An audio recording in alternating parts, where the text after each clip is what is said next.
किसान भाइयों और बहनों, आप सभी को मेरा नमस्कार।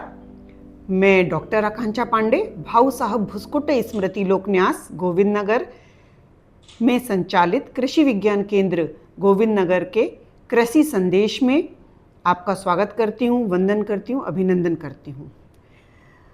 किसान भाइयों, जैसा कि आप लोग देख रहे हैं कि बरसात का समय आ गया है। बरसात के समय में ज़्यादातर ग्रामीण अंचलों में हमें एक बहुत ही कॉमन बीमारी देखने को मिलती है, वो है टाइफाइड। लेकिन हम इस बीमारी से बहुत ही अनभिज्ञ हैं। हमें बिल्कुल भी नहीं पता है कि टाइफाइड क्यों होता है, किन कारणों से होता है, और घर के एक सदस्य को अगर टाइफाइड होता है तो हमें देखने को मिलता है कि घर के हर सदस्य को टाइफाइड बीमारी से जूझना पड़ता है। तो आज इसी विषय पर आप लोगों को बहुत ही महत्वपूर्ण जानकारी हम प्रदान करेंगे। सबसे पहले टाइफाइड क्या है? टाइफाइड एक साल्मोनेला टैफी नामक बैक्टीरिया से होने वाला गंभीर जीवाणु संक्रमण है। यदि समय पर इलाज ना मिले तो यह बहुत ही गंभीर परिस्थितियां पैदा कर देता है। हम ये नहीं जानते हैं कि यह कैसे फैलता है। तो किसान भाइयों बहनों, यह एक बैक्टीरिया का प्राकृतिक स्रोत केवल मनुष्य ही है। यदि किसी मनुष्य को, किसी व्यक्ति को टाइफाइड हुआ है तो उसके मल मूत्र से इस बैक्टीरिया का उत्सर्जन होता है और वही बैक्टीरिया उस संक्रमित व्यक्ति के द्वारा दूसरे व्यक्तियों तक पहुंचता है। यदि वह संक्रमित व्यक्ति खुले में शौच करता है तो उस पे मक्खियाँ बैठती हैं। मक्खियाँ बैठकर उस बैक्टीरिया को लेके खुले हुए पानी, अन्य जगह पर वो बैक्टीरिया को लाके छोड़ देती हैं और दूसरा व्यक्ति भी संक्रमित हो जाता है।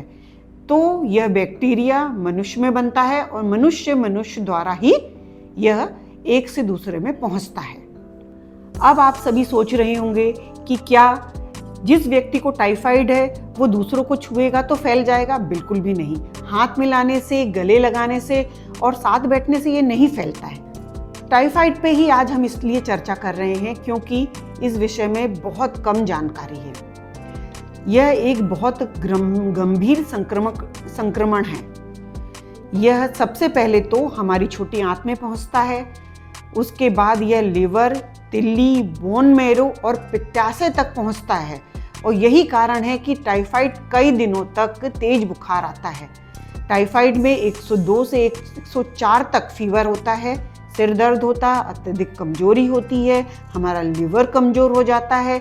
अति गंभीर समस्याओं में उल्टी होना, दस्त होना और भी बहुत सारी हमको शारीरिक लक्षण दिखाई देते हैं। यदि किसी भी व्यक्ति को 2 से 3 दिन बुखार आए तो उसे तुरंत ही डॉक्टर को दिखाना चाहिए।